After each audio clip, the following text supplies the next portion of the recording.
for some 1 million Rohingya refugees, most of whom fled for their lives from Myanmar in 2017, while others arrived many years earlier. Do you think the repatriation of the Rohingya is possible in the near future? And do you think the international community can play a role in pursuing the Myanmar government and holding them accountable for their genocidal actions? I mean, I think first of all, everybody's agreed it should happen as soon as possible, and we all support the Bangladesh government in trying to facilitate that. Everybody's agreed it should happen in a voluntary and safe way. So clearly, the situation in Myanmar is very troubling. The regime there continues to perpetrate human rights abuses. You mentioned accountability. There has not yet been accountability for the crimes against humanity that have been perpetrated against the Rohingya and others. I think we all know there are processes at the international level through the ICJ and the ICC, and the EU is very much supportive of trying to bring people to account for international crimes. But in the meantime, we have to support Bangladesh, which after all has hosted 1 million refugees for nearly 5 years now. This is a huge undertaking for any country. We in Europe know what refugee crises look like. We had, the Mediterranean crisis not so long ago. We continue to have the Ukraine refugee crisis with 5 million refugees now in our member states around Ukraine. So I think we very much understand what Bangladesh is going through, but of course Bangladesh is an LDC and it's very expensive to host refugees. I think we would commend what Bangladesh has done to build facilities on Basan Char. I've visited Basan Char with other ambassadors and seen the facilities firsthand. The great attempt to make these facilities safe and as good as possible with livelihood opportunities and education. So we want to be here to support Bangladesh, but we also know that funds are dwindling for humanitarian crises. There's so many competing crises in the world that funds are getting squeezed, and that means we have to try harder and harder to bring more support to Bangladesh, but there's less money in the pot. So I think the point you make about voluntary return, we have to keep pushing Myanmar in the UN. I ran the resolution on the Rohingya in New York for 4 years with Bangladesh, well for 3 years with Bangladesh, and that was a hard job, trying to persuade other countries like China and even OIC countries who are Muslim majority countries like Bangladesh to support this initiative in the right way. But we did work hard with Bangladesh, and we did get those resolutions adopted. The EU has sanctions on Myanmar. We have arms embargo. We have suspension of development assistance. We're supporting ASEAN efforts to broker, some kind of solution to the current problems. When people say you should do more, and you didn't say that, but when people do say you should do more, I'm at a loss to think what else we can do. I mean, do people want us to declare war, or so we're doing what we can. But there are other big players in the region, and I'm no naming names, but it's not hard to guess, who could do more. But everybody knows. Yeah, could do more. Have a lot of influence on the regime, and should be exerting that influence to the maximum to make sure the Rohingya can go home as soon as possible.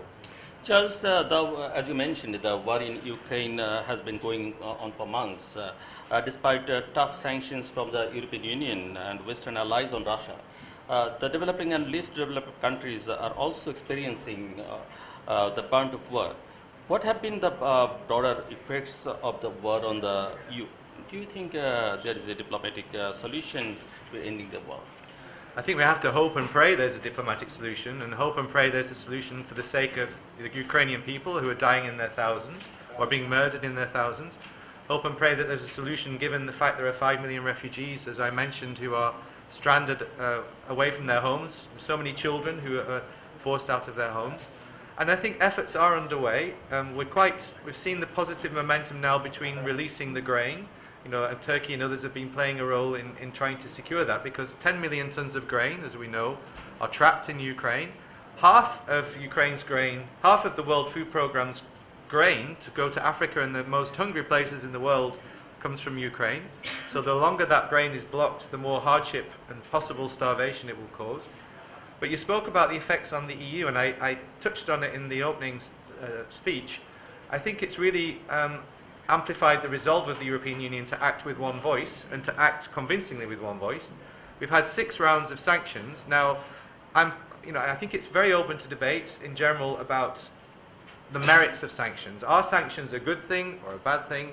Will they work in the context of Russia? The point is they make a very strong political statement, and they do target the machinery of war. So the sanctions aren't just there as a political nicety, they're there to target what is feeding the Russian war machine, and to try to encourage a change of heart that will stop the bloodshed and stop the human suffering. So I think, as I mentioned, it's also strengthened the resolve for security matters, because Europe is, in the end, quite a small place, with many national borders. It's a patchwork of nation states, and we don't want a wider war in Europe. Heaven forbid we see a wider war again on the European continent, because we all know European wars tend to morph into even bigger conflicts if we look at history. So I think we should all be frightened, we should all be hopeful and praying that a diplomatic solution is found before this escalates. Since the beginning of the war in Ukraine, we are seeing a dormant NATO waking from its slumber.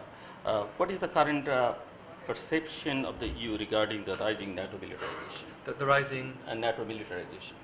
NATO militarization. NATO militarization. I mean, it's not happening for no reason. Where if you perceive a threat, you have to protect your own citizens against a threat. And if you ask me, I mentioned Sweden and Finland joining NATO. If there's one thing you don't associate with Sweden and Finland, it's militarism or aggression. These are peaceful Nordic countries who regularly come top of all global surveys for quality of life, citizens' welfare, peacefulness. But they're joining NATO for a reason, and I'm sure it took a lot of heart searching for them to take that decision, because clearly they feel they now need to be within this defensive alliance. And let's not forget that NATO is a defensive alliance. Historically, it's there to make sure, when we had the old face-off between the US and the Soviet Union, it was the guarantor and still is the guarantor of safety in Europe. So I wouldn't use the term militarization, I would use the term an enhanced awareness of the need to defend oneself. Okay. There is a perspective that the EU nations are caught in the power struggle between the US and China.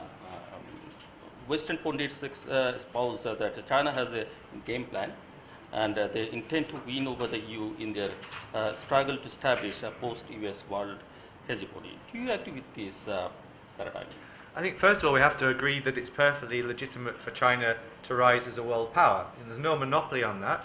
And we have quite elaborate relations with China. China is a strategic partner of the European Union. People forget that. We have 10 strategic partners in the world, and China is a strategic partner. For the last 3 years, we've also called China a systemic rival. So you may think those two things are incompatible, but I think they reflect the complexity of the relationship with China. I think what we want to see, and what we've articulated in our Indo-Pacific strategy, is the Indo-Pacific region not falling prey to being closed off. We want freedom of navigation. A lot of our global investment goes through the South China Sea and through the Indo-Pacific region, and we want freedom of navigation. And I think everybody who believes in the rule of law and the international rule of law believes in that. We remain a partner of China. China is a big player in the world, and obviously there are differences in our global viewpoints, quite strong differences. But again, the main thing is that we talk and have dialogue and discuss, and it doesn't turn into something less palatable. I think that talking and diplomatic efforts and strategic engagement is critical for all of us. And I think Bangladesh has a key role to play in this region. As a stable power in the middle of a very difficult region, that stability is highly valued, I think. So. Thank you. Charles, you stressed the need for human rights principles when it comes to foreign investment and international trade. However, the war in Ukraine has divided lines quite sharply between the East and the West when it comes to geopolitical interests. We have seen China, India, and Bangladesh all take a far different tone regarding the war compared to the EU. How have India, China, and Bangladesh stance on the war affected the EU's strategic relations with these nations? I mean, first of all, I would say it's every state's right to decide how they approach a given problem. So we're not here to lecture or anybody about how you determine your foreign policy. I think Bangladesh has made very welcome statements about the international rule of law and the UN Charter. Bangladesh supported the humanitarian resolution in the UN, which sent a very strong signal, because at the end of the day, this is about the suffering of people.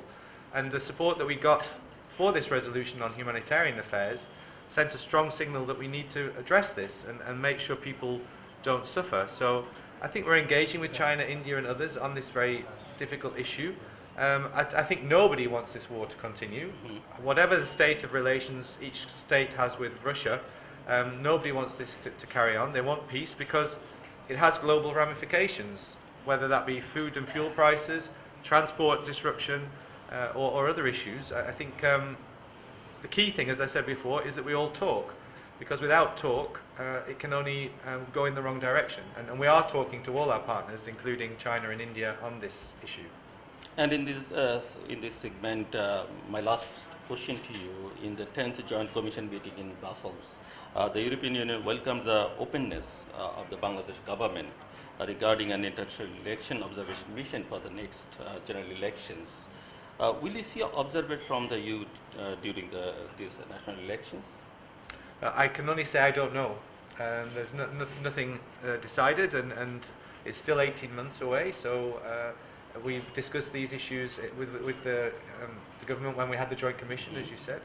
Also in that Joint Commission, we talked about all the issues on the plate of relations, from climate change to trade and so on. But the clear answer to that is I don't know. Okay, thank you, Charles. Now we will move to the question and answer segments. If you have any question, please raise your hand. And when you get to the microphone, please introduce yourself, and please be very brief. No comments, please. Anyone can raise your hand. Anyone can raise hands. Please. Thank you. Honorable Ambassador and Head of Delegation, His Excellency Charles Whiteley, and thanks to Center for Governance Studies and FES.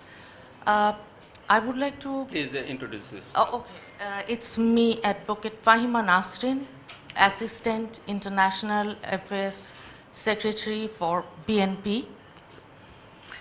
So I just would like to know, when you were talking, you have mentioned that on human rights, you have been working and you have vast experience.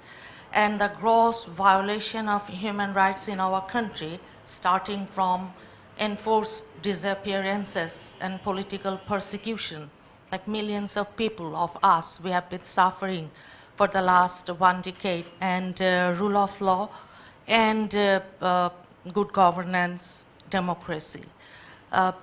Do you have any specific thoughts on these 4 points on the upcoming election and for our betterment of the people? Thank you. 2 more questions. Yeah. Yes, absolutely. You can write it down. Parvez Karim Abbasi, please introduce yourself and Parvez. Good morning, Ambassador. I'm Parvez Karim Abbasi, an economist by profession. So I'll do the easy part. I'll be asking you a less tougher question, and obviously a non-political question. There's just 2 sides to it. And number 1 is, we know that European Union, one of the strong tenets is focused on is human rights and democracy. But as you have rightly mentioned even in your speech, within European Union member countries, especially in Eastern Europe, we see, as you have again mentioned, rise in ethno-nationalism, or again, jingoistic nationalism, as you say. And one of the worst case offenders is Hungary, which is a member of European Union, Viktor Orban. And his re-election in April proves the point that despite increase in income, despite a substantive improvement in the standard of living in Hungary, which has been brought about by joining European Union, democracy or rule of law, judiciary has come under attack. So how does European Union propose to deal with this? That's just again 1 question out of curiosity. And number 2, and this is again as an economist, which is my concern, there has been a lot of talks about a legislation that has been proposed against fast fashion, which will be put to vote in next year. And 2 components are there is over here basically emphasis on basically goods, emphasis on textiles which have basically uses less of water, conserves resources, basically eco-friendly, and also again emphasis on global labor rights. So, and we are also one of the components of GSP Plus for which Bangladesh is angling is also labor rights and human rights, so on and so forth. So if this legislation tentatively is passed through, will it have an adverse impact on our RMG exports, especially fast fashion products, to European Union markets? Thank you. One more question at this moment. Yeah, please. Good morning, this is me, Ahmed Reza. Good morning, Ambassador Whitley.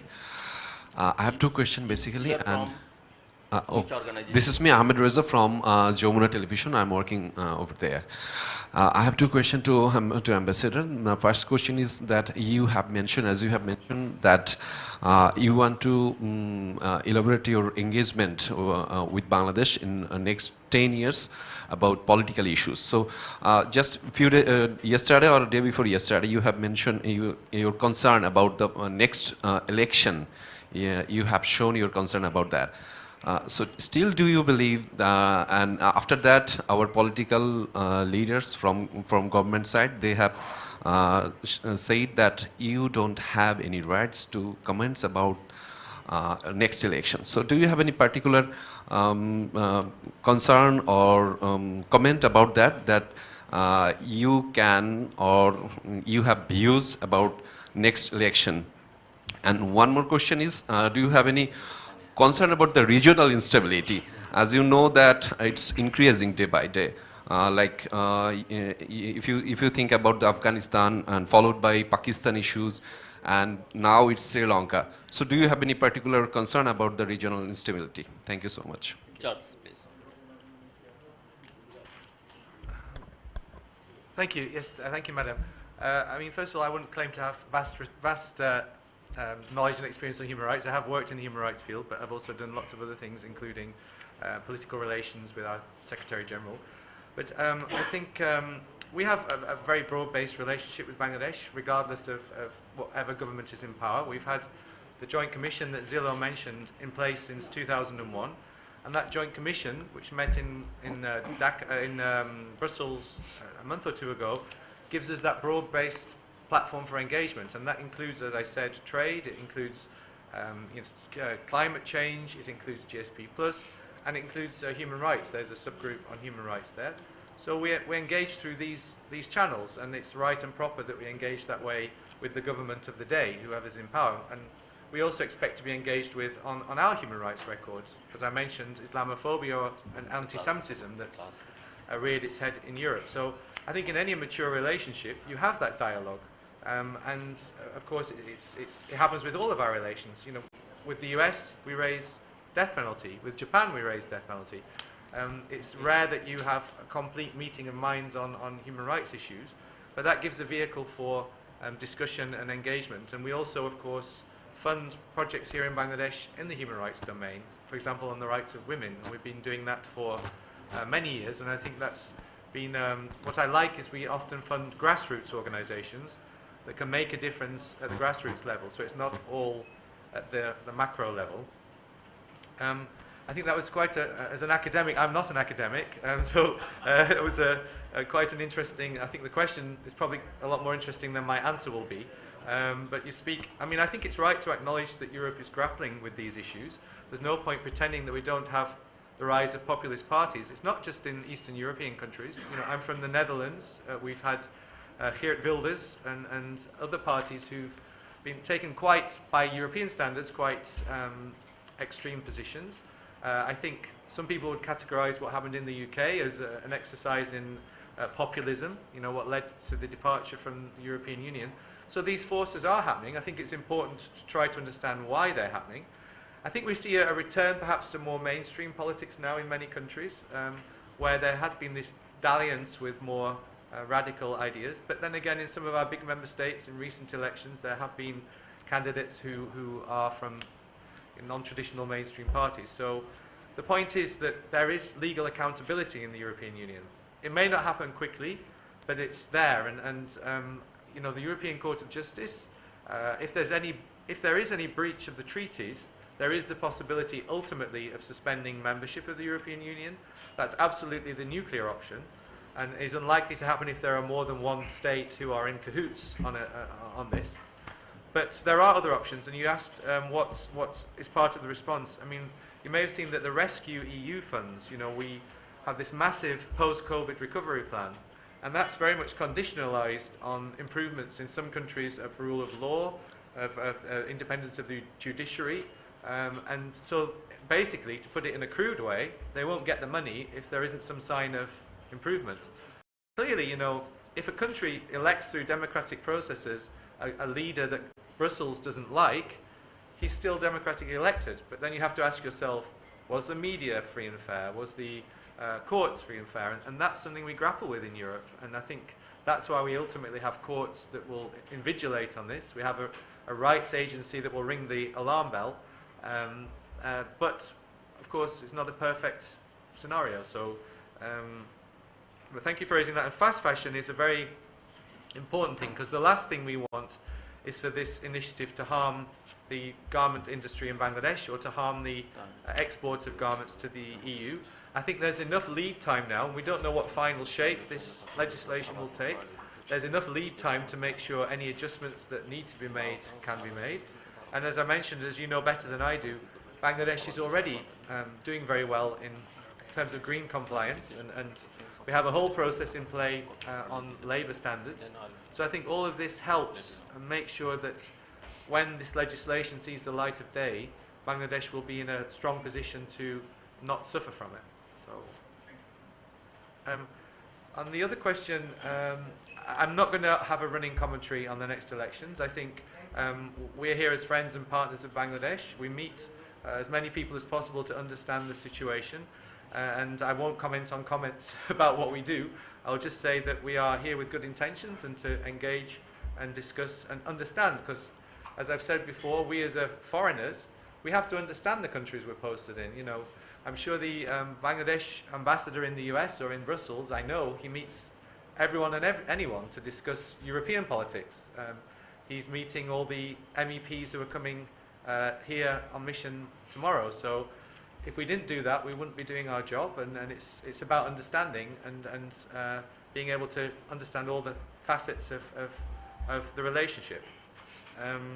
Regional instability, I think definitely it's a concern. I think what's happening in neighbouring countries of Bangladesh reinforces the point that we have to work, or Bangladesh has to be amongst those working for regional stability, and I think it's a good starting point that Bangladesh has the mantra of friendship to all, malice to none. So I think Bangladesh can make its voice heard as a force for stability in this region. And of course you have your regional organizations, SARC and BIMSTEC. They're not, I don't know how I would describe them. I'm not an expert on regional integration here. But suffice it to say that I think any steps that can support regional stability are critical. And that's why we have our Indo-Pacific strategy, because we want to work with all our partners in the region for that stability, because it's such an important region in the world as well. So, thank you. So, microphone is yes. Shama, please. I'll come to you. Please introduce yourself. Good morning, everybody. It's Shama Ubaid. I'm representing BNP here. First of all, thank you to CGS and FES for organizing this Meet the Ambassador program. And that CGS have started this series with European Union and Ambassador Charles Whiteley shows that EU is one of the largest and biggest trade partners and a friend of Bangladesh. As you said, His Excellency, in your speech and in your answering questions, that trade, in regard to trade and in regard to other social issues, I think that Bangladesh is not only, and Bangladeshi people, EU is not only a trade partner, it goes beyond diplomacy. I think a lot of countries in EU are homes of a lot of Bangladeshis, we know. So it goes beyond diplomacy. It's a friendship that started in 1973 and continuing, and I hope that it will go stronger in the future. I have three questions, actually. One of them, my first question is that you in your speech mentioned that, okay, you want to see the number going up in regard of trade. In RMG sector, in textile, in any other sectors. So what do you think, in your opinion, what are the factors that can hamper that in Bangladesh, in the context of Bangladesh as a country? Because it is a country which went through a lot of turmoil since 1971, and we are still struggling for a lot of issues in regards to democracy and human rights and stuff like that. So, but we at the same time, as citizens of Bangladesh, we want to see the economy stronger, we want to see the trade going up with the European Union. So, in your opinion, what can hamper that? That's number one question. Number two is, recently Bangladesh government has requested the United States to lift the sanction from Russia as far as the Ukraine-Russia war is concerned. And I think globally we all want the war to stop, we want peace, we want human rights to be reestablished, we want the suffering to end. But I know that it's every country's own prerogative, but if you have any opinion on that, or if EU has any a particular opinion on that. And number three is, as far as Rohingya issue goes, it's a problem that we have to live with. We know that, we understand that, and it's not going to go away. But at the same time, EU, as a strategic partner of China and India, and we know that these are the countries in this region, can play a role, can help Bangladesh to actually do something about it. So if does EU have any plan to actually talk to China or have any dialogue with them, or India or any other country that can help facilitate that? So that's number three question. And of course, I won't ask about election and stuff, because we all are political being here. No matter what question we ask, it ends up in politics. So thank you very much for your time, and thank you for giving me the opportunity to answer the questions. Ambassador Nassim Firdaus. Thank you, Zillu, for organizing this event with your partners, and thank you, Ambassador Whitley, for a very good introductory speech, which sort of gave us a roundup on what European Union is doing. I have two simple questions. I hope they're simple. One is that you mentioned that the European Union is the largest market for the RMG. For the last 30 years, what we have seen is that the products that are produced here are all brand names that already exist in the European Union or elsewhere around the world, just reproducing what designs and whatever the name brands are, and that is sold there. Has the European Union ever invested or even considered investing in creating Bangladeshi brands through designing their own garments according to the requirements of the European Union, and provided special assistance for creating those brands in terms of creating fashion designing schools or that kind of opportunity where perhaps more women can be employed, and there will be a better contribution from the women in designing. The second question is that one wonders why the European Union dragged its feet in response to the Ukrainian issue, because it has been boiling for the last couple of years, and at least for the last 2 years, if we recall from the Trump years.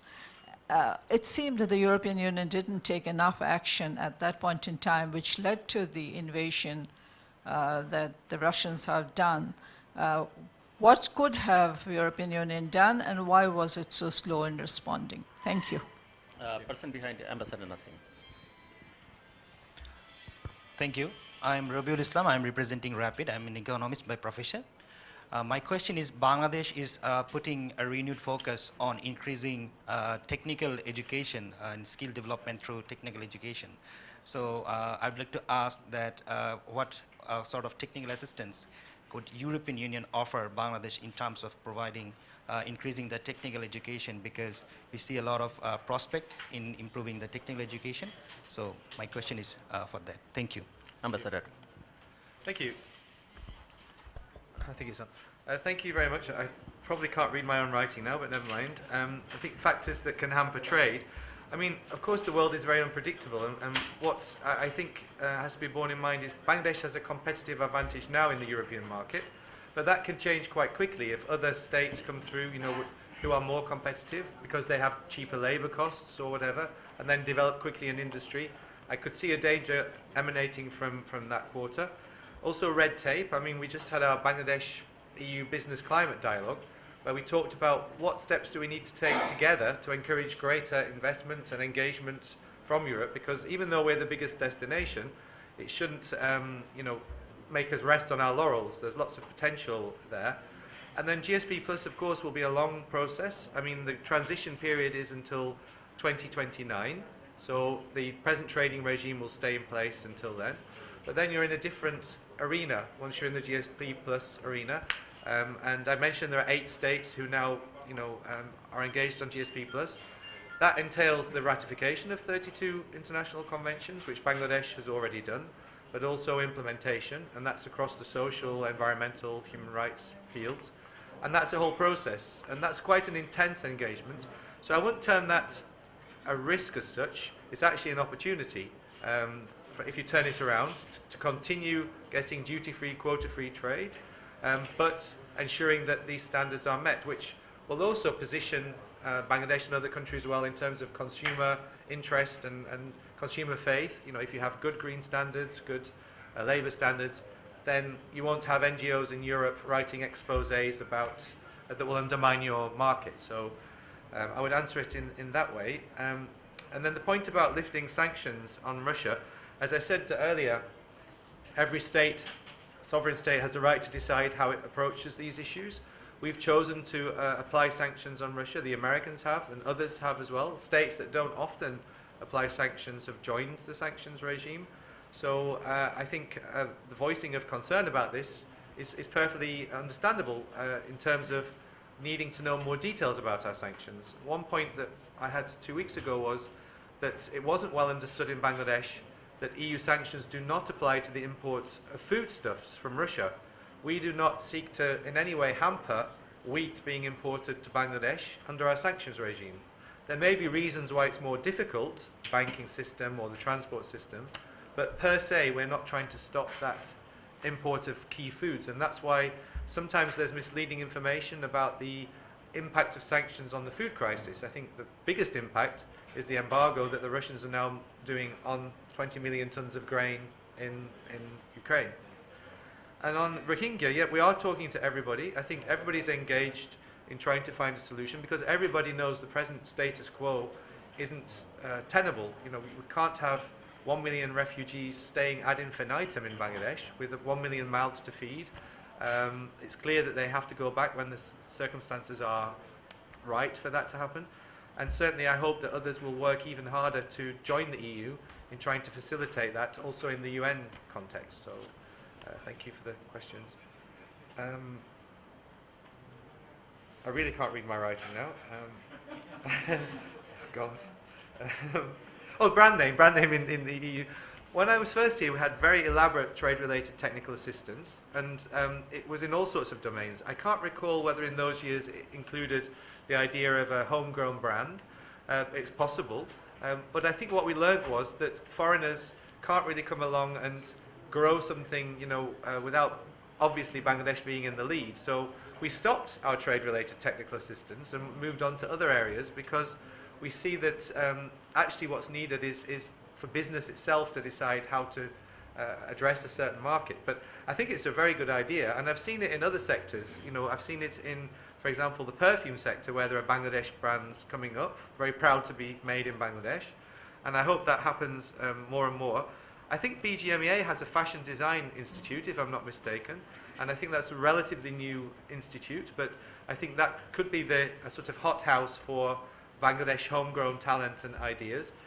On the architectural front, I know you didn't mention architecture, but I went to Buet the other day, and I met lots of young architects who are sort of redesigning Dhaka. And their sort of talents, I can imagine it very much appealing in the wider world. So I think Bangladesh has this very interesting, lively, youthful talent in different design areas, and which has global potential, and I hope that that will happen. I don't think we can be in the driving seat for that, but we can certainly spread the word, and the sort of Bengal tiger attempts to publicize Bangladesh's branding as a country or as an exporting country. I think that's getting momentum. I've seen it in different European countries, and we're launching an initiative in September or October called EU Bangladesh Meaning Business, which is precisely designed to promote new sectors and create links between EU business and Bangladesh business, also at quite a small level with startups and so on. And if this were there, I think it would be a lovely idea to have homegrown fashion houses and fashion design for export to Europe. I wouldn't quite agree with the term dragged our feet on Ukraine, you won't be surprised to hear. I think there were perhaps some of our member states who were more acutely aware of the potential dangers that lay ahead, but our focus had always been on really providing the quick and enormous amounts of assistance to Ukraine to build up the Ukrainian economy and build up Ukrainian wherewithal to then prepare the way for potential EU membership. So I don't think we saw in all its detail what happened coming.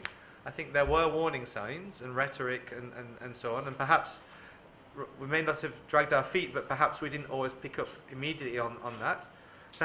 Perhaps because also it's unthinkable to think that in modern day Europe, even after what happened with Ukraine with Crimea in 2014, it would be unthinkable that such a thing could happen. And let's not forget there was a constant stream of denial that there were such intentions from Russia's side. So I think now we have to put our faith in diplomacy and certainly not drag our feet on pursuing diplomatic solutions to this, because nobody wants this war to continue. And thank you for a nice question. I was very happy with your question because we are bringing on board a lot of funding for TIVET, for technical, vocational and educational training. It's going to be one of our priorities for the next 7 years. I've forgotten exactly the name of the institution, National Vocational Qualification Institute or some such.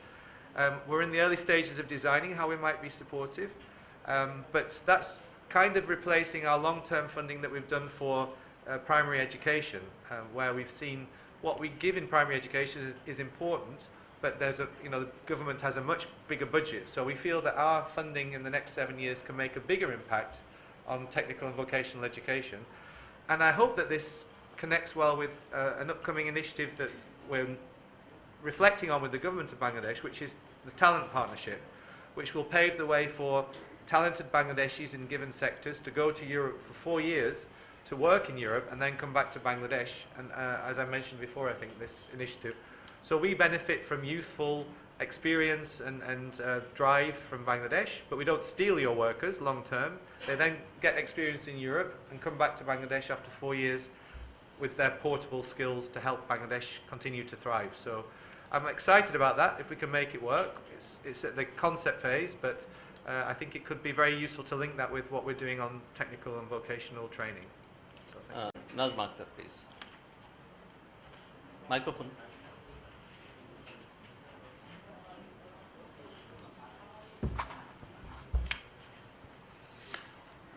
Good morning, His Excellencies Charles Soilius, Ambassador and Head of Delegation, European Union.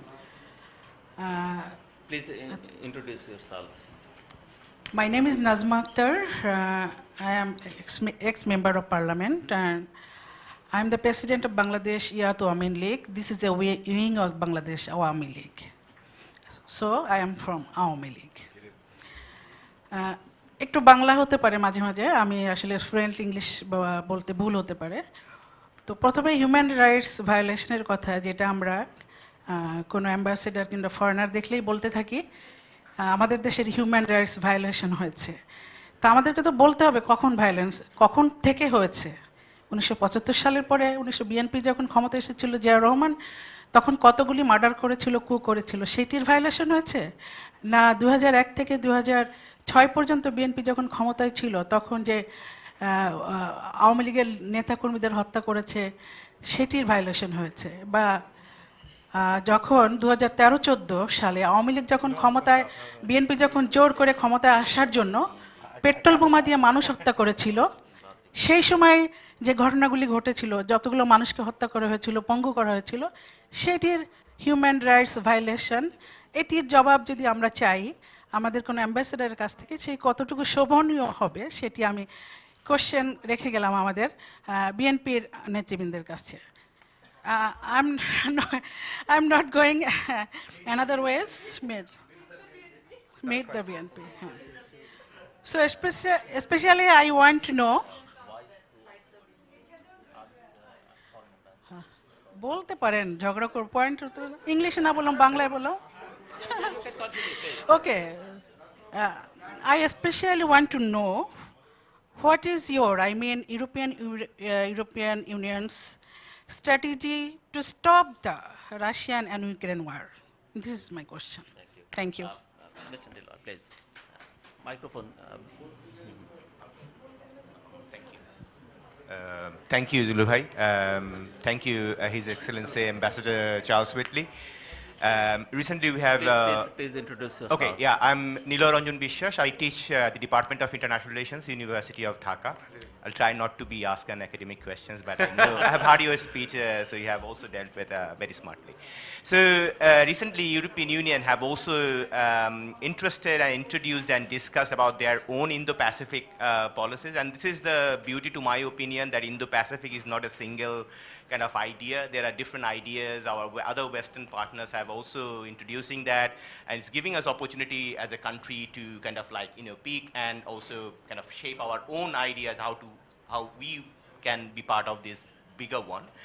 So what is the exclusive nature of the Indo-Pacific policies that European Union is interested? Is it aligning with obviously probably the other 4 partners that are considered to be the proponents of it, or what exclusive ideas that you would like to propose within the existing partnership of European Union? My second question is about the security cooperations. I teach security studies for last 5 years in the department, and also I'm interested in the security cooperations, particularly in violent extremism and also countering transnational crime.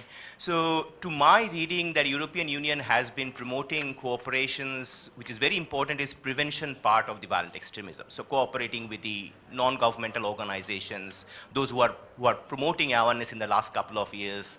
NGOs in Bangladesh are getting funds to do awareness programs.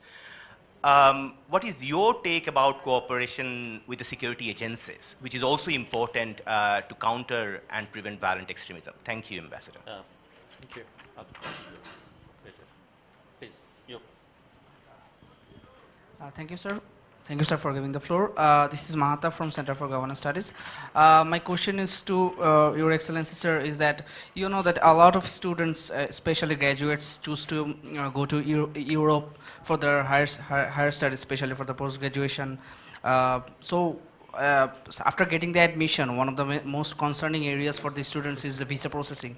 So is there any plan, or do you have any policy or any framework for making it more flexible for the students who are planning to go to Europe? Thank you. Ambassador, please. Otherwise I'll forget, sorry. So Madam, thank you for the question. I didn't gather the first part of your intervention, but I understand the question was about Russia-Ukraine aggression. I mean, we're trying to work on all fronts, diplomatic fronts, of course, but also in the United Nations. We've had supported 3 resolutions which call for an end to the aggression. We have 6 rounds of sanctions that have been placed on Russian interests, which is an attempt to encourage a solution to this problem. I think we have to have faith in diplomacy, but also we're, of course, trying to support the people of Ukraine at this difficult time, including through food support, humanitarian support, and other support. So I think I would just repeat what I said at the beginning, which is we want this war to end as soon as possible and for the suffering to end. So, but thank you again for raising that point. On the Indo-Pacific, we're certainly not, as EU, aligning with others. I think others have perhaps different calibrations of their Indo-Pacific strategy, including more security elements. I think ours is pretty much a classic EU approach. There are 7 priority areas, as you may know. and this ranges across different climate change, governance, maritime engagement, people-to-people connectivity, infrastructure, and so on. So it's the sort of thing that actually we're working on already with most states in the region, including Bangladesh. I think when we looked at how we implement this in partnership with Bangladesh, at least 6 of the 7 priorities chime very well with what Bangladesh wants to do. So, and so I don't see it either as an exclusive, I forget the term used, exclusive. I see it more as complementary, because of course we have existing relations with all the states in the region, and this doesn't replace them. It's like an extra layer on top. So we have regional programs like Crimario, which is a maritime engagement program that Bangladesh is looking at the possibility of joining. And all that, I think, works very well. But there's a huge scope for improving collective engagement, but also bilateral engagement with Bangladesh on the Indo-Pacific. And that will be part of our political dialogue. I think I answered, you said PVE. So as you say, we are engaged to some degree on this. It used to be a much bigger priority, I think, in our old funding terms when I was here the first time. But it's important, of course. I mean, we have regular contacts with the security agencies to understand, as I said earlier when I was asked about our engagement with people in Bangladesh, we engage with everybody to understand the picture as well as we can. So you have good expertise in Bangladesh on this, and I think we as EU do not have our own security agency, as you know. Our member states have their own security agencies, so they have more intimate links between the security agencies. But I would like to look at how we boost our links with different elements of that response in Bangladesh. For example, I went to the National Defence College not so long ago, and we have a European Security and Defence College. And I would really like to see if we can build links between the European Defence College and the Bangladesh equivalent. So I think as we develop as EU our role as a security actor, it's not huge yet, and it's mainly the member states who determine this. But as we build our autonomous role as a security actor, including on peacekeeping, where obviously Bangladesh has huge expertise, we will see more of these links emerging on security and other issues like extremism and terrorism. And then Erasmus, yeah, visas. I very much understand there's a lot of challenges in this area. I mean, we as EU have our Erasmus Mundus program, which is a great program. 139 Bangladeshis this year have got places to study in Europe through our program to do MAs. But there are, of course, the national programs of member states. And I know when I discuss this with my member state ambassadors, they're working very hard to try to address the issues, because there are issues with visas. This remains, of course, in the hands of our member states. We as EU delegation do not issue visas. But I know there's quite a challenge at the moment, also for staffing reasons. But I know that every effort is being made to try to address this, and I hope that all the students who have places in Europe can take up those places in good time. I think not just the EU member states, other Western missions have the same problem as well. So, are you going to Europe or? Yeah. We can get you a visa now. I will say more questions and expecting more questions from journalists. Dr. Azam Khan, please. Yeah. Thanks, CGS, to arrange this as a good program to meet the ambassador and Mr. Ambassador, His Excellency Charles Whitley. I have 2 questions. Yeah, please I am Dr. Mohammad Azam Khan, member Central Subcommittee Bangladesh Awami League. I have 2 questions. So one question, just first, I am telling that I don't want to impress you that according to our human rights violation and genocide also, suppose as 1971, 1975, 2001 to 2006, but nowadays we are a developed country, so as a developing country, we are solving that all sort of human rights violation. But my question is that we are seeing that double standard of various countries about the human rights violation. Suppose sometimes USA given some sanction some countries, but they don't see the Palestine crisis. They don't see in India there is a huge human rights violation against Muslims, and also in China, the Uyghur society. So their standard is double standard. So what's the stand about EU? I ask number one question. Number two question, that the European Union, NATO and America all have given some sanction against Russia. But my question is that you have any function about not our country or like developing country is including this sanction. Out of if it is out of this sanction, suppose if we can take food, oil and also gas or LNG, so this developing country will not suffer. So what is your stand? Thank you very much, Mr. Ambassador. Professor Ferdinand. Thank you, Jillur. Good morning, and thank you, CGS and FES. And I really was impressed by your introductory lecture by His Excellency, Ambassador Charles Whitley. This is Dr. Naeem. I'm a medical professional and probably only surgeon in this house. And we are talking about,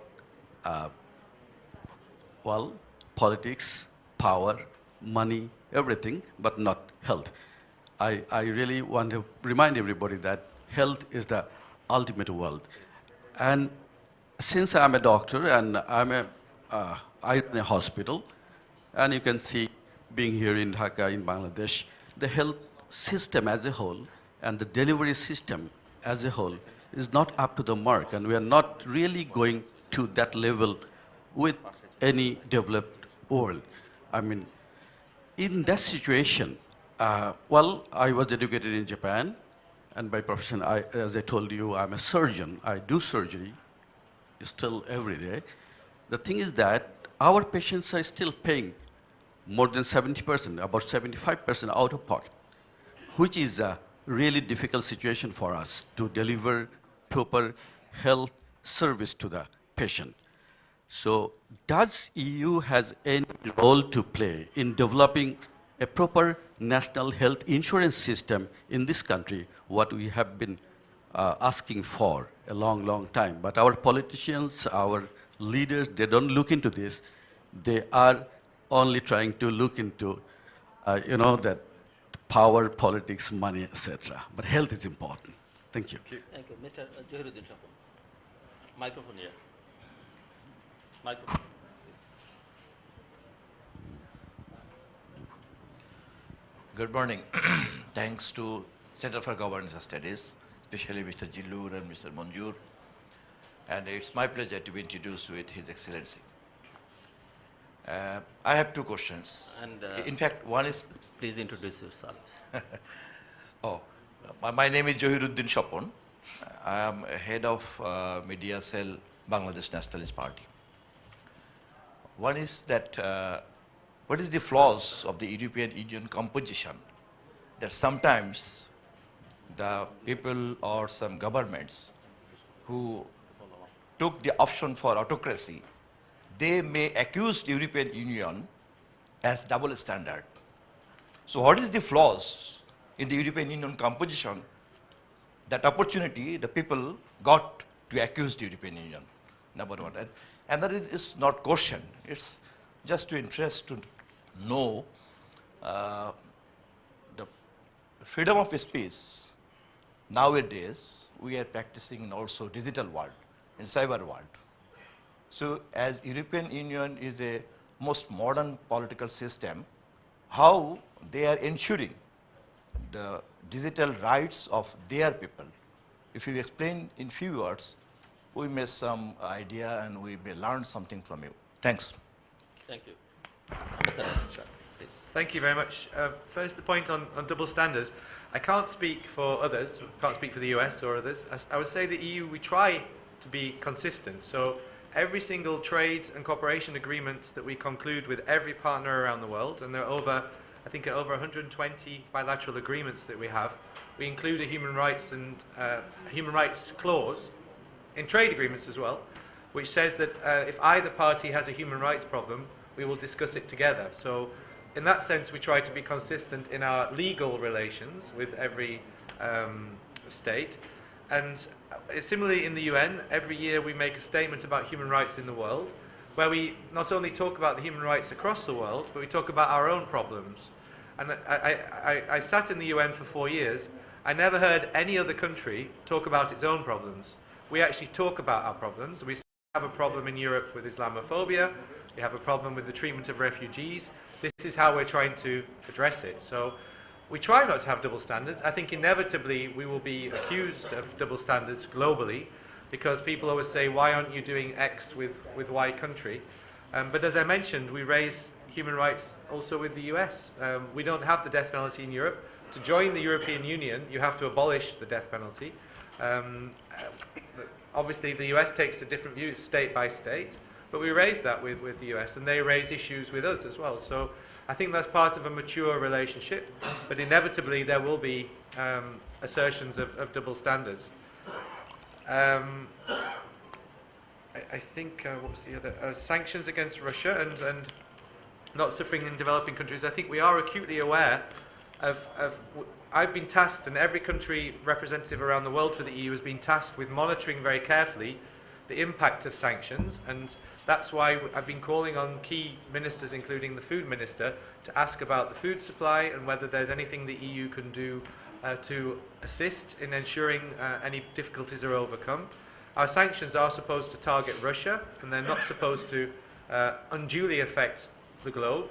And actually, I think the main point is that, as I've said several times, is that we get this embargo lifted so that the food and fuel and the return of normal navigation can come back. And I think the prerogative for ensuring that doesn't lie with the European Union, it lies with the Russia.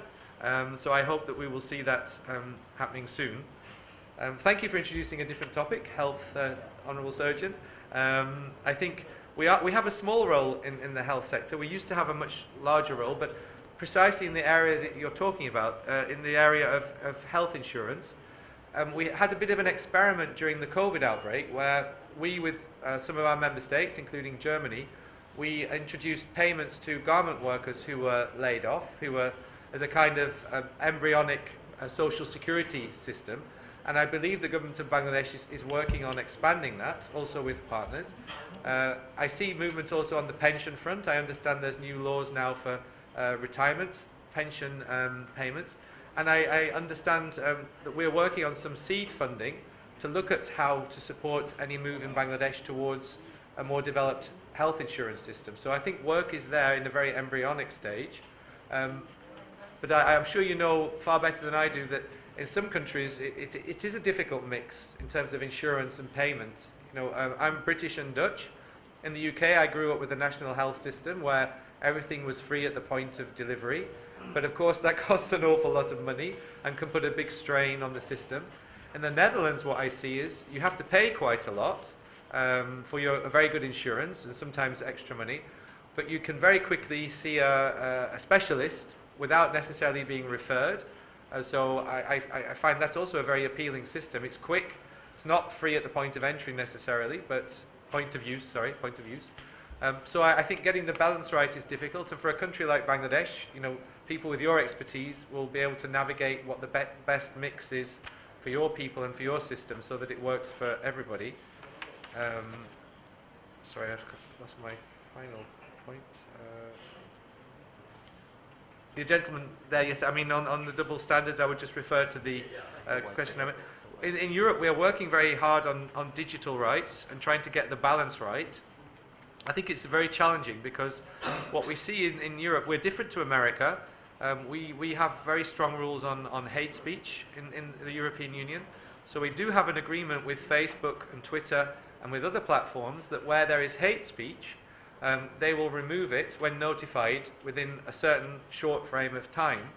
And now there's a new proposal for legislation in this area, but I have to say it's very complex. It's very complex to legislate to both protect people's well-being, but also protect their rights to freedom of expression. And every country is grappling with that, and we in Europe are no different. We have quite elaborate new legislation coming into play, but we have to see how it works in practice, because the internet is like the Wild West in some respects. You know, is not regulated in the same way as other issues are regulated. So, and it's hard to regulate the internet. But we in Europe have our experience, and also on data protection. We have very elaborate rules, the general data protection system on this, which is also copied in other countries. But certainly we're always ready to share our experience and our efforts to try to get the balance right with others. Thank you, Charles. If you need. Well, thank you. Mr. Shahidul Islam Hilal. Microphone, please.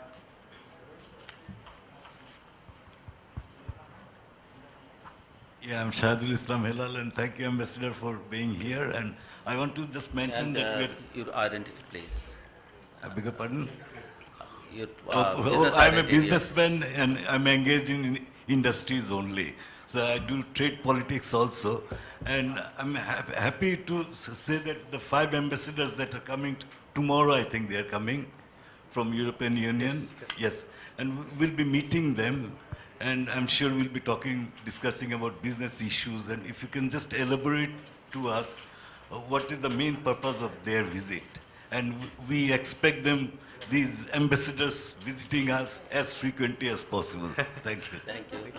Nilofer Chaudhary. I don't want that to happen because it's a... Please. Thank you. Good morning, Ambassador and Head of Delegation. Morning. And Jilur Rahman and Mojur. I have simple two questions. Please.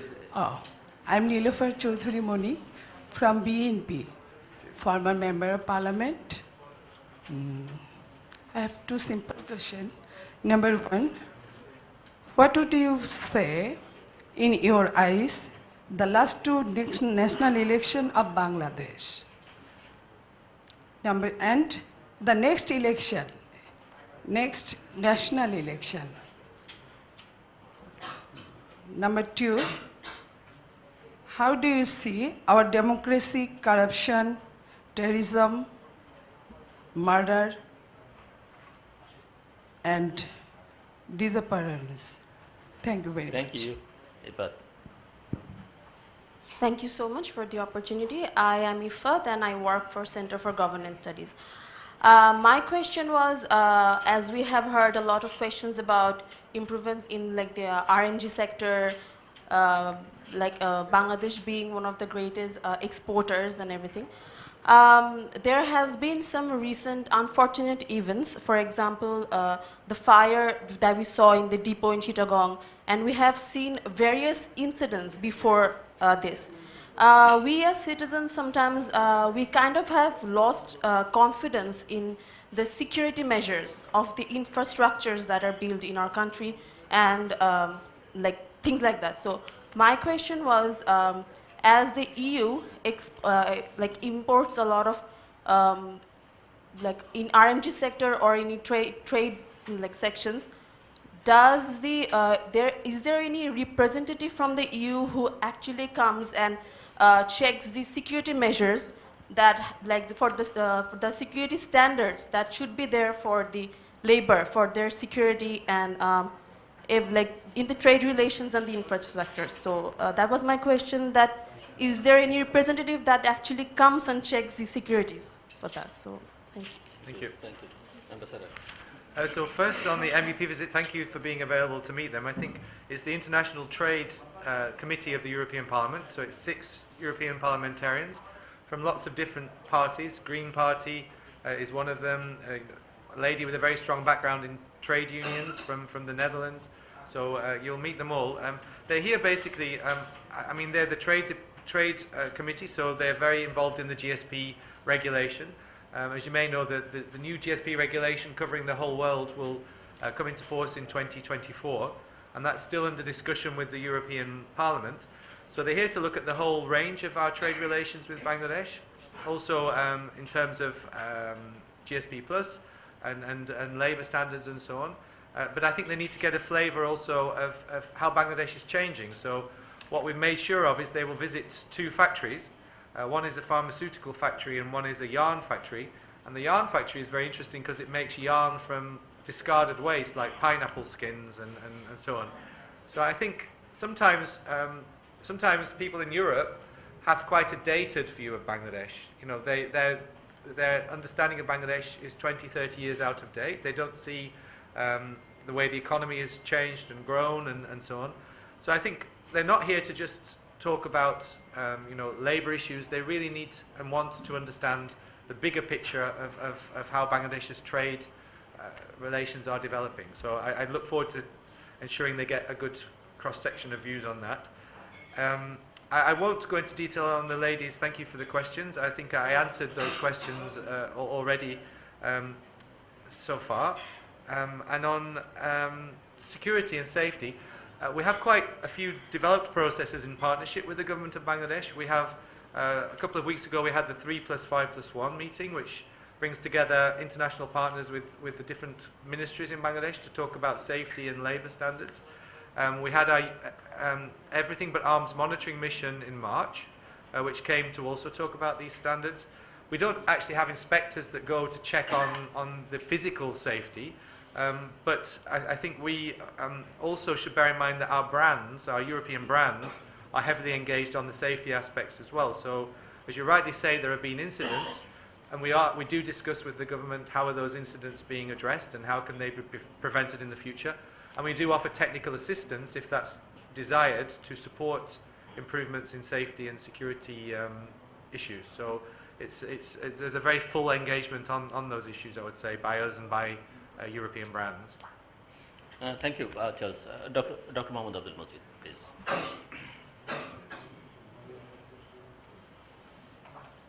Thank you, Jillur, for offering me the chance. First of all, I would like to give our most appreciative note to the Honorable Ambassador A.C.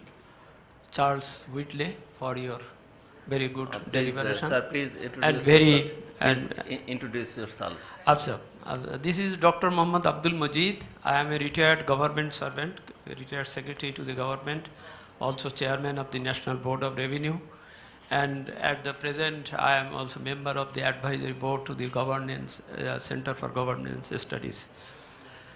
The question is that in these days, we are so much inclined to the political economy.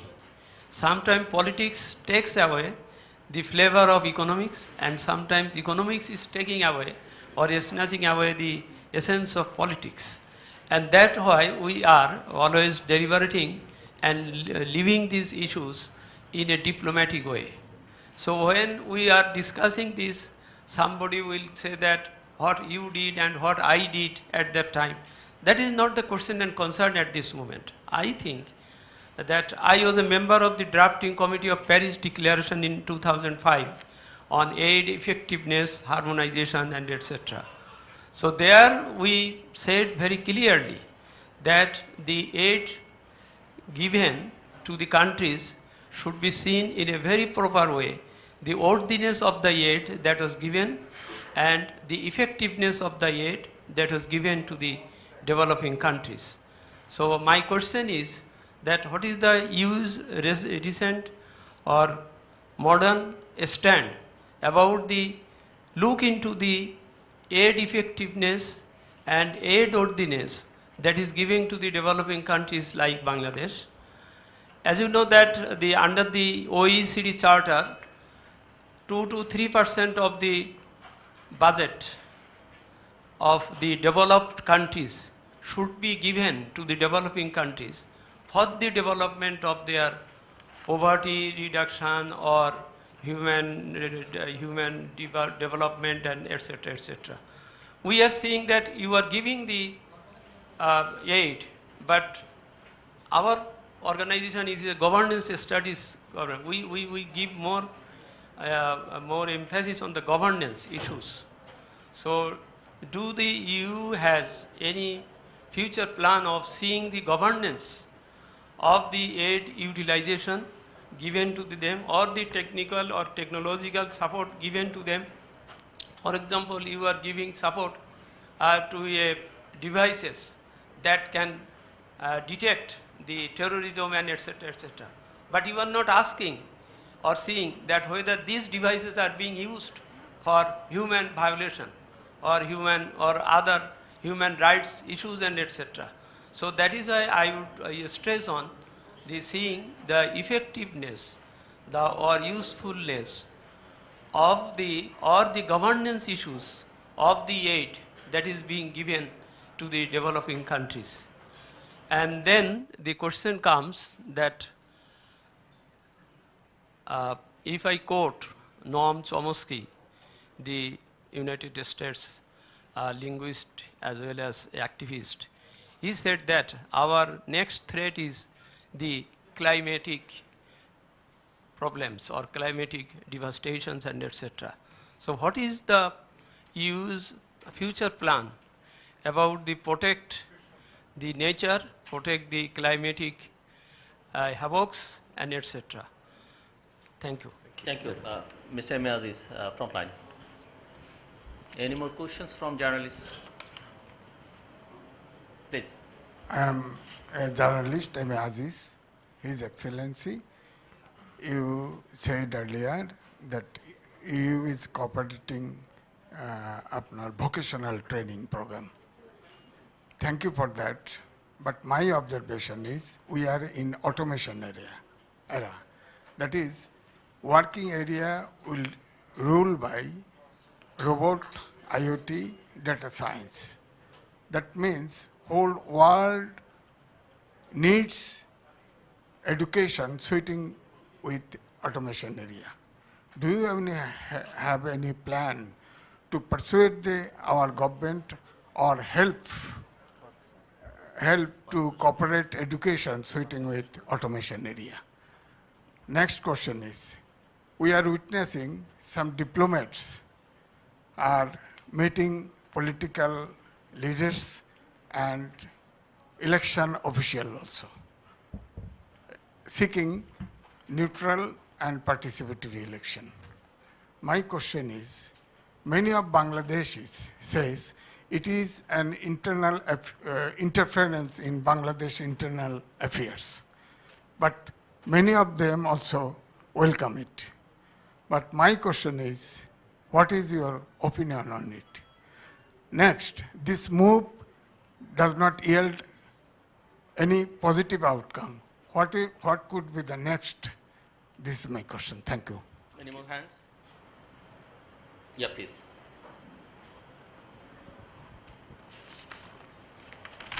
We'll finish it. Sorry? We'll finish it. Okay. Torun Begi from Global Television. My question is, from your point of view, in our country, which political party better deals with religion phobia issue, Awami League or BNP? You really expect me to answer that? Charles, please. I think we'll finish there.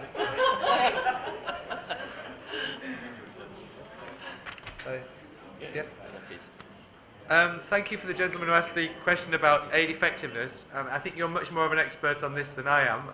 My background isn't in development cooperation, I have to admit. What I would say is just in terms of, I mean, we in the EU, as you'll know, we've swung between having a big emphasis on budget support, where we put a lot of money into sort of big budget pots, to project support, you know, where we control more the process. Not just in Bangladesh, but around the world. As a basic way of delivering aid, we've sort of discussed what is the best way of delivering development assistance. And I think here in Bangladesh, we're now at the stage, certainly in the last funding period, of giving a lot of money in budget support, and we do that elsewhere around the world.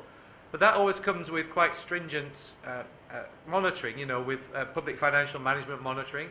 So from the point of view of the governance and the scrutiny, I think you know, wherever we give development assistance as European Union, there's quite a hefty scrutiny in place. And also in terms of, we have our fraud office who around the world, they launch investigations if there's any question about misuse of funds. But of course, that's a slightly different question to whether the aid is being used effectively. And I think we have, again, quite rigorous procedures in place that monitor whether we think a project has had an impact. And if it doesn't have an impact, often we just stop the funding, you know, because it often goes in phases. Again, not here in Bangladesh, but in general in terms of our approach to development assistance around the world. And now with the way things are changing, with countries like Bangladesh graduating from least developed country status. There's a lot more focus on Africa in terms of our development assistance than there used to be. And I would say that we're also exploring new ways of delivering assistance per se. So one of those is blending grants and loans. Traditionally, we haven't really done this in the EU, but now the European Investment Bank has rebranded itself as the world's climate bank, or one of the world's climate banks. So they come along with quite big pots of loans on quite favourable terms that we then combine with grants in a kind of package, a blending package. And that's an interesting way. I think we have to see whether that's an effective way of delivering assistance in the future, but it's definitely happening, and it will happen here in Bangladesh with the agreement of the government. So I don't know the ins and outs of aid effectiveness, Busan and all the big meetings there have been and big agreements, so I have to confess my ignorance about the technicalities of this. So I'm sure my answer falls a bit short of your expectations, but from what I see, by and large, interesting you mentioned security facilities, because there was a scandal, I believe, in Iraq with the deployment of mirrors to check for bombs, or sniffing contraptions that sniffed for explosives that were actually fake. So there have been incidents like that in the past where the due diligence hasn't been done entirely on what we're funding. I think that's kind of inevitable when you have big programs, but certainly we try to avoid it. Then the next question, on the climate change, I mean, the EU is trying to be in the vanguard of efforts to mitigate climate change, but also adapt to the effect of climate change. With the largest provider of climate change finance, $100 billion has been pledged. But we also have our own quite stringent attempts to reduce emissions, the Fit for 55 package and the European Green Deal. So all these policies, one of the headline goals is we will reduce emissions by 55% in 2030 as compared to 1990. I hope the present war does not derail this, because of course the energy mix is now changing, and there's problems with the energy mix in Europe. We have to keep the lights on and the heating on in winter. So let's see, but the pledge is still there, and ultimately we believe the war will actually catalyse a quicker changeover to renewables in Europe. If I'm right in saying at present we only generate, in terms of consumer use, 22% of energy from renewable sources, so we have a long way to go. I think Bangladesh has pledged to generate 40% by 2041. That's a very ambitious target. We're trying to be ambitious as well in Europe, but let's see. Absolutely not going to answer that question, but thank you for putting it. And other than that, I think, question from journalists. Sorry, I've lost my writing here. That was so automation and robots. I mean, I do hear a lot of discussion about that in Bangladesh. Also about the potential impact of automation on women's jobs in the garment sector. And of course, the key thing is to maintain employment. Nobody wants to see unemployment happening, but we're not engaged in. As far as I'm aware on this, we are engaged in, I think, artificial intelligence areas. That's something we're very interested in. And I think I met the robotics team from I've forgotten temporarily the university, but there was a very impressive robotics team from Bangladesh who went to Poland to compete in the robotics competition, and they came fourth, I understand. So I think there's a lot of exciting work going on in robotics. But of course, the economy has to decide how best to use this technology, whilst making sure people don't get supplanted by machines. But as you said, I think the key point is training people to use the technology, and we in Europe are also coming to grips with that, the fourth industrial revolution, as I think people are calling it. And our people need to be trained on this and to adapt to this coming reality. So I think we can grow with Bangladesh together in this area and learn from each other. On interference, I wouldn't answer the question, but I would again pose a question along the lines of what I said earlier. Does the Bangladesh ambassador in the United States only meet representatives of the Democratic Party? Does the Bangladesh ambassador in Brussels only meet representatives of the EPP in the European Parliament? Of course not. They meet everybody because they need to understand what's going on in the country, and that's a diplomatic norm. We have to meet everybody, otherwise we'll sit in our offices being ignorant. We might as well then just stay in Europe if we're not going to talk to people. So I think it's important to listen and understand from as many voices as possible, otherwise we won't understand what's going on in very important countries like Bangladesh. So that would be my answer to that question. Thank you, Charles. I'll take last three questions. Mr. Sadhan Kumar Das. Yeah.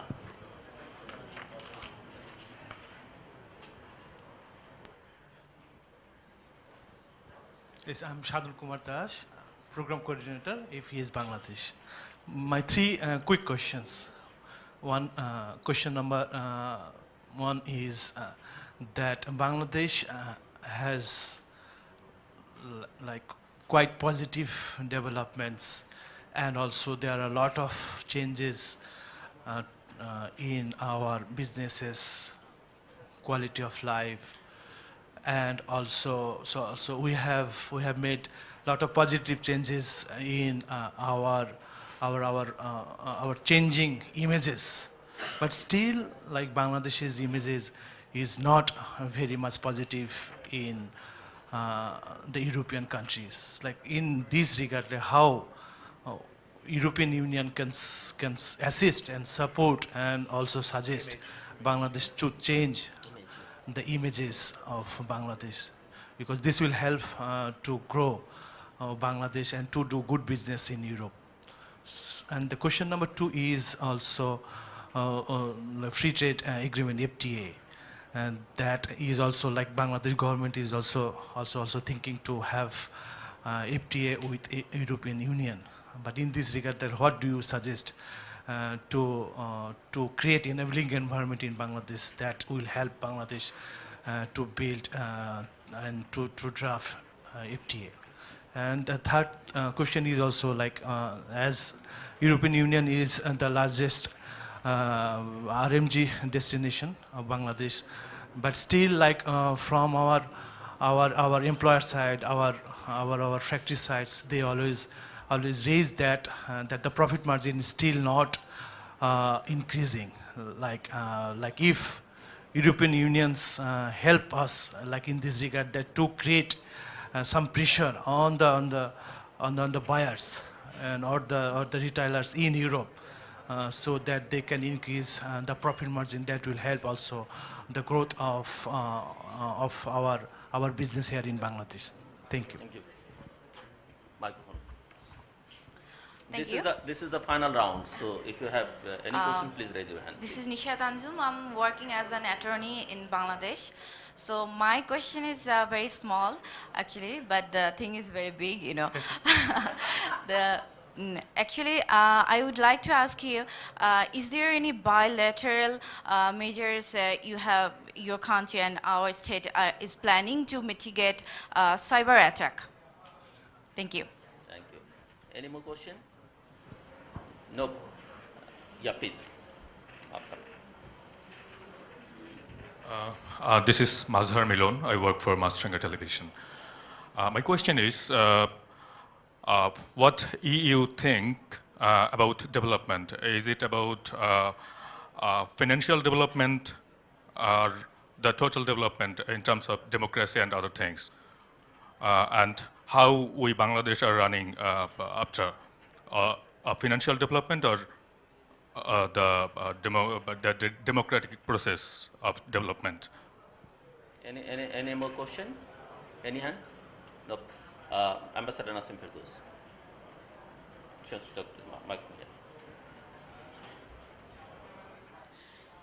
Thank you, and sorry for coming back again. Just a supplementary question and comment as well. You must have noticed that we don't have in this country simultaneous interpreters at all. And European Union is a very strong hub of that. So I was wondering, when you mentioned that students from Bangladesh go to European countries, have you ever thought of creating a cache of simultaneous interpreters for major languages, European languages for Bangladesh? I know that all the Europeans have now learned English, and the English have taught the European... To a larger or greater degree. Well, just when I was there in Europe, in Brussels, nobody spoke English. In Belgium or Germany or anywhere else, and today everybody speaks English. So, but the question is, the point is that we don't have simultaneous interpreters, and we do face when we have international meetings here, we do have a lot of problems of that, and we sort of import interpreters from abroad for major conferences. So is that a possibility amongst all of those things that you are doing? Thank you. Thank you. George, please. So thank you very much. On the image of Bangladesh, I think it's changing quite quickly and will continue to change as the country develops and the infrastructure develops. So I see the efforts of industry here to promote a new image of Bangladesh and of the government to promote a new image of Bangladesh. BGMEA is very active and others going to European countries and seeing the necessary stakeholders like the European Parliament and so on in Brussels. So I think it will happen, and I think once we finally get rid of COVID, I know that there's a big priority being laid on tourism for Bangladesh and improving infrastructure for tourism, and I think that's very key on the image front, the people-to-people links. There's so much in terms of tourist attractions that can bring tourists to Bangladesh, and I hope we see more tourism from Europe in that respect as the infrastructure becomes more easy to navigate. On the FTA, as you'll know, the EU has launched and India have launched negotiations now on an FTA. It's a little bit more complicated with Bangladesh because with Bangladesh already having duty-free, quota-free access to the EU market, the question is what else would an FTA bring to the relationship, and what would the terms of that FTA be? So from the EU side and the Bangladesh side, it's certainly something in our minds for the future, but it's not something that's an immediate pressing issue simply because we have very free and open trade already. Maybe investment is an area I know that the government is looking at in terms of potential agreements as well. And RMG and the profit margin, this issue is raised quite a lot. It was raised during our 3+5+1 dialogue 2 weeks ago where we had some European brands there. I think I very much understand that the profit margins are squeezed, that more is being asked of Bangladesh manufacturers in terms of compliance with environmental standards and labour standards, and that comes with a cost. So it should come with a premium. But what I'm told by buyers, and I'm not a commercial person, I'm not a businessman, what I'm told is, of course, the price still has to be competitive. Otherwise, you kill the golden goose by pricing Bangladesh out of the market. So I believe in finding a fair solution. I think it has to be a fair solution where deserved prices are paid, where the workers get deserved wages, and I think everybody's conscious of this, but also conscious of the potential for competition to arise in other low-cost centres as well. So it's a fine line, but from what I see, the profits are pretty healthy in Bangladesh. I don't see any big issues. I see healthy profits that are being reinvested in building the industry. So I may be missing something, but I don't think there's penury amongst the owners of the RMG factories yet. On cyber attacks, the question on cyber attack, sorry, from the lady. This is part of our Indo-Pacific strategy, and what we're looking at is launching, I hope quite soon with Bangladesh, a security dialogue, and that would include cyber issues, because I know Bangladesh has had some big attacks, including in the banking sector. We've had very big attacks in Europe. Some of our small member states, since the recent crisis began, have had attempts at very big attacks on government infrastructure, and we have to keep one step ahead, of course. Otherwise, we will, could get cyber attacked back into the dark ages. So I think we're all, again, it's like other issues. We're all grappling with this, and I think we all have our expertise that we can share, and I hope we can get this dialogue off the ground so we can learn from each other on that. Thank you. Financial development. I mean, what I talk about and what I think we all look at is human development. So it's not just about money. Is there a qualitative impact on people's lives? And, what are the longevity statistics like? What is maternal health like? What is child mortality like? All those indicators are very important. And I think in Bangladesh, there's been a steady improvement in those indicators. I think life expectancy now is 75 years in Bangladesh. 73. And in the end, that's a rights issue, rights also to maternal health. So all of these things are interwoven, but I think you're absolutely right to say finance isn't the bottom line, it's also quality of life issues. And what we see in Europe, perhaps now, also with an aging society in many of our countries, is that, okay, maybe financially on the paper we're doing quite well, on terms of social security we're doing quite well, but there are quality of life issues, you know, that need addressing. So I think all of these things are in the mix, and then it's important to get the balance right. So the final, on simultaneous, I think that's a wonderful idea. I think we have 23 official languages in the European Union, as you know. I think the United Nations only has 6. So we have a whole vast industry of translators and interpreters. I'm sure you went to the European Parliament during your time in Brussels and in Strasbourg as well. And the only snag is they're extremely well paid. I think they're the best paid of all our employees because they have a very stressful job going between several languages at once. But I think it's a lovely idea, and I think we should definitely explore it in the context of the talent partnership, because it's something we could certainly look at, and I think thank you for bringing that to the table. Thank you, Charles. Thank you. The European Union is a host to some of the most developed nations in the world, and is regularly put on the pedestal of a bastion of science and education, and a leader in the field of renewable energy. Regardless of the nature of the world to come, one can expect that EU to play a crucial geopolitical role in the shaping it. The EU is also Bangladesh's largest trade partner, with the LDC graduation upcoming and EU-Bangladesh trade prospects are going. We are excitedly looking forward to the next chapter in our shared world history. Please join me to thank Ambassador Charles Whiteley with applause. And please join us for lunch. Thanks, I have to pop to the loo. I'm crossing my legs.